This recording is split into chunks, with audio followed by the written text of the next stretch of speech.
The Frostbound Oath, Part 2. The Hollow Beneath the Pines. The storm returned on the second night. Snow lashed the windows, and the roof groaned beneath its weight. I sat in the study with my uncle's journals spread before me, the crude iron ring clenched in my hand. The runes carved into it seemed to shift in the lamplight as if alive. Every entry ended with warnings. Do not answer when it whispers. Do not follow when it calls. Yet each page also described a hunger, a terrible reverence for something older than Christ, older than these forests themselves. My uncle had written of an oath made in desperation, pact of blood to keep famine from the village. But such bargains, once bound, are never broken. At midnight, I heard my name again. The same woman's voice, distant yet clear, threading through the roar of the storm. Against my will, I rose and unbarred the door. Snow blasted my face, but beneath the blizzard I saw them, footprints leading into the forest. Bare, human, they sank deep, as though pressed by something heavier than flesh. I followed. The forest was alive with sound trees cracking under ice, wind shrieking through branches. Lantern in hand, I pressed deeper. Soon the path opened to a hollow, circled with totems of bone and wood. They leaned in the snow like watchers, their hollow sockets filled with frost.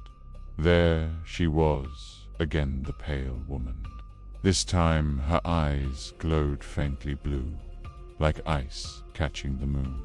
She stood beneath a pine whose trunk was blackened with fire, though no flame burned. Her voice wove through the gale. He called me, and he fed me. Now the oath is yours. I dropped the lantern. What are you? I demanded. My words steamed in the frigid air. Her smile was thin, brittle as glass. Morocco, she said, the Frost Father, the Hollow King.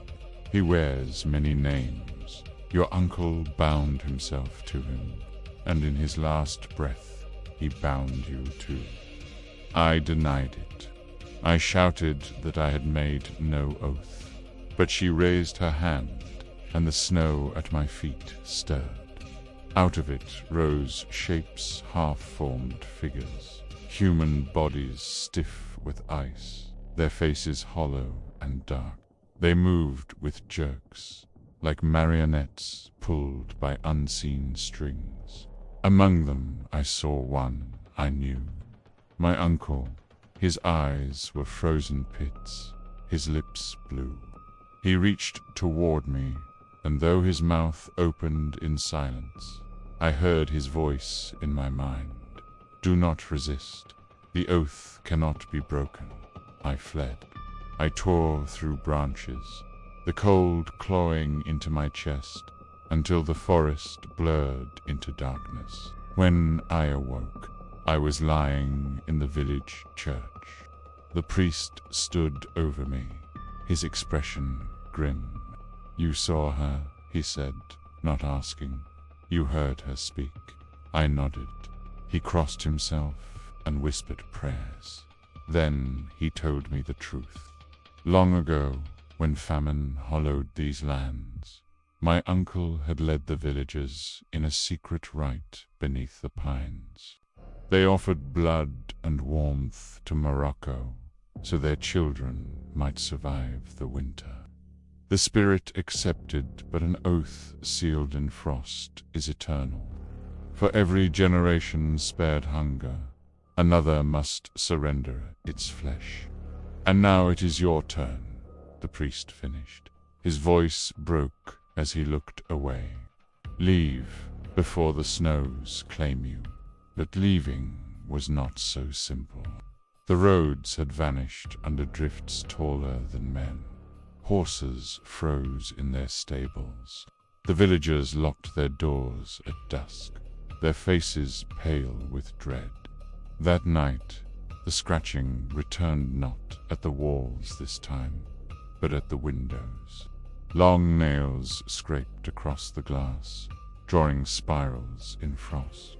I pressed my back to the door, clutching the iron ring.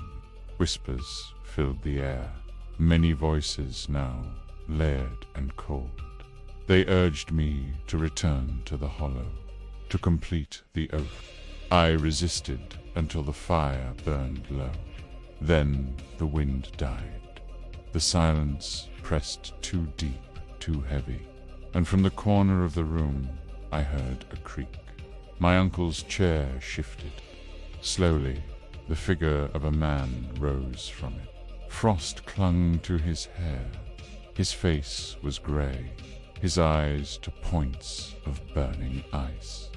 "Come," he said. His voice rattled like branches in the wind. "It waits for you." I dropped the ring, but it rolled to his feet as though drawn. He picked it up and slid it onto my finger. At once, the cold pierced my flesh, binding tight as iron shackles. The room vanished. I stood again in the hollow. The bone totems leaned close, and the pale woman waited beneath the blackened pine. Around her, the frozen dead stirred, whispering as one. "Your blood," she said, "will keep them warm. Your soul will keep them fed." And though I tried to scream, my voice froze in my throat. To be continued in Part 3. The Frostbound Oath, Bride of the Snow.